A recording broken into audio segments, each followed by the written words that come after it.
لو حد سألك دلوقتي مين أنت؟ هتقول اسمك، شغلانتك، عمرك، ممكن حاجات بتحبها أو بتكرهها، بس كل ده وصف الحاجات بتعملها أو بتملكها. السؤال الحقيقي أصعب بكتير. مين اللي بيقول أنا دلوقتي جواك؟ الفكرة دي محيرة الفلاسفة من آلاف السنين، وما زالت لحد دلوقتي بدون إجابة قاطعة. خلينا نبدأ بتجربة فكرية بسيطة. فكر في نفسك من 10 سنين، نفس الشخص اللي كنت عليه، بأفكاره وذكرياته وطريقته في التفكير. النهاردة في حاجات كتير اتغيرت. رأيك في حاجات كنت متأكد منها اتغير. أصحاب كانوا مهمين بقوا بعيدين. حتى الطريقة اللي بتفكر بيها في نفسك مختلفة. فالسؤال، مين فيهم أنت الحقيقي؟ النسخة القديمة ولا النسخة الحالية؟ الفيلسوف البوذي من أكتر من 2000 سنة قدم إجابة غريبة جدا على السؤال ده. هو قال إن مفيش ذات ثابتة أصلا. الفكرة دي اسمها أنت، ومعناها إن اللي بتسميه أنا مش شيء واحد صلب، لكنه سلسلة متغيرة من أفكار وأحاسيس وذكريات بتتغير كل لحظة. زي نهر بيجري، المية اللي شفتها دلوقتي مش هي نفسها اللي هتشوفها بعد ثانية، لكن اسم النهر بيفضل واحد. يعني أنت مش شيء ثابت اسمه فلان، أنت أقرب لعملية مستمرة بتتجدد كل لحظة، لكن حاسس إنها متصلة عشان الذاكرة بتربط اللحظات ببعض.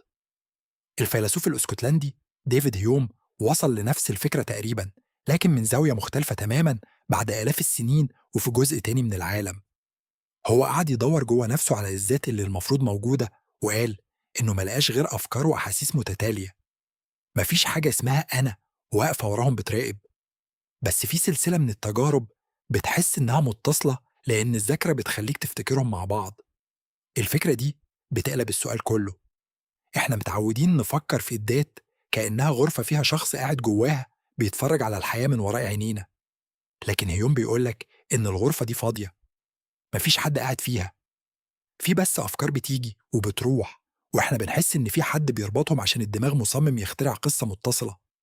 بس لو الموضوع كده، ليه إحنا كل واحد فينا حاسس بإحساس قوي جدا إنه أنا ده؟ حاسس حقيقي جدا مش وهم بسيط. هنا بيجي فيلسوف تالت، ديريك بارفيت، بفكرة بتحاول توفق بين الإحساس والواقع. هو قال إن الإحساس بالذات مش وهم كامل، لكنه مش زي ما إحنا متخيلينه.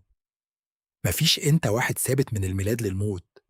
في بدل كده سلسلة من نسخ متصلة ببعض بشكل قوي جدا، كل نسخة قريبة جدا من اللي قبلها وبعدها، بس البعيدة عن بعض ممكن تكون مختلفة تماما. الفكرة دي مش بس فلسفة نظرية، ليها تطبيق عملي في حياتك اليومية. لما تحس إنك مش أنت بعد قرار غير حياتك، أو بعد فترة صعبة خلتك تفكر بطريقة مختلفة، ده مش خلل في هويتك، دي طبيعة الهوية نفسها. أنت مش شيء ثابت اتقفل عليه من زمان، أنت عملية مستمرة بتضيف لنفسها كل يوم قطعة جديدة. وده معناه حاجة تانية مهمة، الغلطة اللي عملتها من سنين مش لازم تفضل تعرفك للأبد.